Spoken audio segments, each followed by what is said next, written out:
Hari pertama, kamu sedang berjalan ke alun-alun pusat kota. Beberapa menit lagi, kamu akan bertemu sahabatmu yang sudah bertahun-tahun tidak bertemu. Kamu sampai lebih cepat dan menelepon sahabatmu untuk bertanya dia sudah sampai mana. Dia mengangkat dan kamu bertanya, "Loh, ini siapa?" "Kamu siapa?" balas sahabatmu. Kamu takut, menutup telepon dan berhenti. Kamu mau kemana? Orang-orang di sekitar juga berhenti. Semua orang saling memandang terkejut. Semua bingung atas apa yang sedang terjadi. Semua orang di planet ini hilang ingatan, tapi tidak sepenuhnya. Kamu tahu dirimu adalah manusia yang hidup di abad ke-21 dalam masyarakat maju. Masalah dimulai saat kamu mencoba menghubungkan peristiwa masa lalu dengan masa kini dan masa depan. Kamu juga melupakan wajah orang lain. Kamu tidak mengenali sahabatmu yang barusan lewat, dan kamu tidak ingat punya peliharaan di rumah. Kamu tidak tahu di mana kantormu atau siapa bosmu. Kamu tahu uang itu berharga, tapi lupa apa fungsinya. Meski begitu, kamu masih ingat cara menyetir, memakai ponsel, mandi, membaca, menulis, dan mengunci pintu apartemen. Ingatan tentang kegiatan sehari-hari masih tetap ada karena kamu melakukannya tanpa berpikir, alias otomatis. Sementara sisa pikiranmu menjadi hampa. Lalu lintas menjadi macet. Orang-orang menghentikan mobil karena tidak ingat kemana mereka mau pergi. Mereka yang baru-baru ini punya SIM sudah lupa tentang aturan mengemudi dan cara menyetir. Berita dan acara langsung terganggu. Pembawa acara yang mau menyampaikan ramalan cuaca bertanya, "Apa yang terjadi?"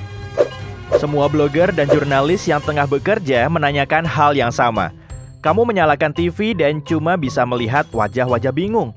Mereka sadar sedang direkam kamera dan ditonton jutaan orang, tapi tak ada yang ingat apa yang seharusnya mereka lakukan. Sutradara, promotor, dan semua kru film juga tidak tahu apa yang harus mereka lakukan. Tak lama, semua siaran berhenti. Seluruh kota menjadi panik. Orang-orang menyadari ada yang tidak beres saat ini. Ada seorang pria berlarian menangis. Dia tahu dirinya punya keluarga, tapi tidak ingat siapa keluarganya. Perempuan yang duduk di halte bus kelihatan gugup. Dia yakin harus pergi ke suatu tempat, tapi dia tidak tahu kemana dan bus mana yang harus dia naiki. Sekelompok teman yang duduk di meja di restoran tiba-tiba merasa canggung karena tidak paham kenapa mereka makan bersama. Murid-murid yang mau ujian tiba-tiba takut. Mereka lupa semua pelajaran selama berbulan-bulan terakhir, bahkan nama pelajarannya. Para guru juga lupa apa yang sudah mereka ajarkan. Selama beberapa jam, kamu berjalan mengitari kota yang penuh orang bingung. Semua tahu mereka tinggal di suatu tempat, tapi tidak ingat lokasinya dengan tepat. Untungnya, rumahmu tidak jauh. Dan begitu sampai di sebuah bangunan bertingkat, kamu merasa tak asing. Kamu naik 10 lantai untuk mencari pintu yang tepat. Dan akhirnya, kamu menemukan unit apartemenmu. Tapi, kuncinya tidak pas. Seorang nenek-nenek membuka pintu. "Apa kamu cucuku?" Dia bertanya dengan terkejut. "Kamu bilang sepertinya salah unit dan pergi ke unit selanjutnya. Kali ini kuncinya cocok. Kamu akhirnya sampai di rumah." Hari kedua, kamu tidak bisa mengakses web apapun untuk berkomunikasi karena semua provider di seluruh dunia lupa cara menyediakan internet. Kemudian, listrik dan pasokan air berhenti. Kamu lapar dan ingat cara membuat roti lapis. Kamu membuka kulkas, tapi tidak ada makanan. Untungnya, kamu tahu ada tempat yang menjual makanan. Kamu keluar, berjalan sebentar dan menemukan supermarket. Di dalam, kamu melihat orang-orang berjalan di antara rak-rak makanan. Kamu mengambil roti, sayuran, dan daging, lalu ke meja kasir. Kamu tahu harus melakukan sesuatu, tapi kamu tidak ingat tepatnya apa. Jadi, kamu pergi dari sana tanpa membayar. Meski internet dan TV sama-sama mati, kamu tidak bosan. Kamu menemukan kembali arti dunia. Orang menjadi diri mereka sebenarnya. Tak ada lagi yang berusaha menjadi orang lain. Bos yang tegas ternyata menjadi orang yang baik dan agak insecure. Wanita yang telah bermeditasi selama berbulan-bulan untuk mengendalikan emosinya kembali marah atas apapun. Semua orang menjadi blak-blakan. Semua hambatan internal dan sosial runtuh seketika. Kamu tidak peduli apa pendapat orang tentangmu karena semuanya menjadi orang asing. Bagi sebagian orang, ini membawa sukacita. Mereka merasa bebas dan bisa berteriak-teriak di jalanan. Yang lain takut keluar rumah karena merasa tidak aman. Hari ketiga, sampah menumpuk di apartemenmu. Banyak orang membuang sampah sembarangan dari jendela ke jalanan. Tapi karena merasa ini salah, kamu membuang sampah di wadah dekat rumahmu. Banyak ditemukan orang-orang bahagia di seluruh kota. Mereka mendengarkan musik dan menemukan kembali lagu favorit mereka. Semua orang saling berkomunikasi dengan sukacita. Tak ada lagi yang bekerja, makanan dan pakaian kini gratis. Kamu merasa ini tak akan bertahan lama. Baterai ponselmu hampir habis, begitu pula makanan dan air. Hari keempat, kamu naik sepeda mengitari kota. Kamu sadar, makin banyak sampah menggunung di jalanan. Ada banyak orang di supermarket. Mereka berebut makanan. Kemudian, kamu melihat hal yang aneh. Alarm salah satu mobil yang sedang diparkir berbunyi. Pria yang lewat tersentak, lalu menendangnya. "Apa itu?" tanyanya. Sepertinya hilang ingatan ini makin memburuk. Kamu melihat penghalang di depan dan bingung bagaimana harus melewatinya. Oke, mari berjalan sejenak.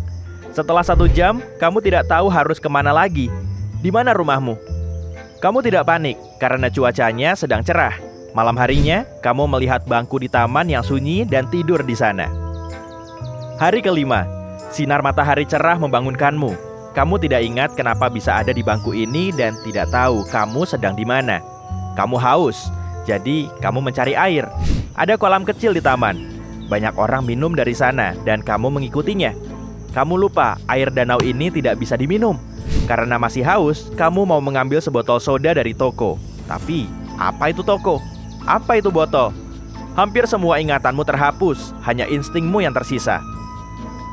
Hari ke-6, kamu bertemu seorang wanita ketakutan yang sedang membawa tongkat. Dia meneriakkan sesuatu ke arahmu. Kamu ingin bertanya apa yang terjadi, tapi kamu tidak mengerti bahasanya. Wanita itu bergerak, melompat, membuat suara aneh, meraih tanganmu dan pergi ke suatu tempat. Kalian melintasi jalanan bersama. Orang-orang berperilaku seperti binatang. Mereka memanjat pohon, memecahkan jendela rumah, dan mengambil sisa makanan dari tempat sampah. Wanita tadi tiba-tiba berhenti dan menatapmu. Dia lupa mau kemana dan apa yang ingin dia tunjukkan. Kamu juga tidak ingat kenapa mengikutinya. Lantas pergi. Ini hari keberapa ya? Apa itu hari? Kamu nyeker di suatu tempat di hutan, berlari mengejar tupai, tapi tak bisa menangkapnya. Kamu memanjat pohon tinggi dan melihat benda vertikal aneh di kejauhan. Beberapa mengeluarkan asap. Kamu sedang melihat kota yang hancur, tapi tidak ingat apa itu kota. Malam tiba. Kamu memandangi bintang dan bulan. Kamu menjulurkan tangan untuk meraih satelit bumi ini, tapi terlalu tinggi. Kamu memanjat makin tinggi, tapi bulan rasanya masih terlalu jauh. Kamu menatapnya dan tertidur tepat di cabang pohon. Pagi tiba. Kamu membuka mata dan menjerit ketakutan. Apa yang kamu lakukan di atas sini? Kamu di mana? Kenapa kamu jauh dari kota? Kenapa pakaianmu robek? Di mana ponsel dan kunci apartemenmu? Ingatanmu kembali, tapi kamu tidak ingat apa yang terjadi dalam 7 hari terakhir. Kamu kembali ke kota dan bertemu orang-orang yang sama terkejutnya. Mereka juga tidak tahu apa yang terjadi. Dan paling anehnya, tak ada yang bisa memecahkan misteri ini karena semua kamera di kota mati dan berita di TV tidak membahas kejadian ini. Peradaban bangkit lagi, tapi kini kacau. Yang kamu ingat hanyalah kamu sedang terburu-buru untuk bertemu sahabatmu, tapi sesaat kemudian, kamu terbangun di atas pohon.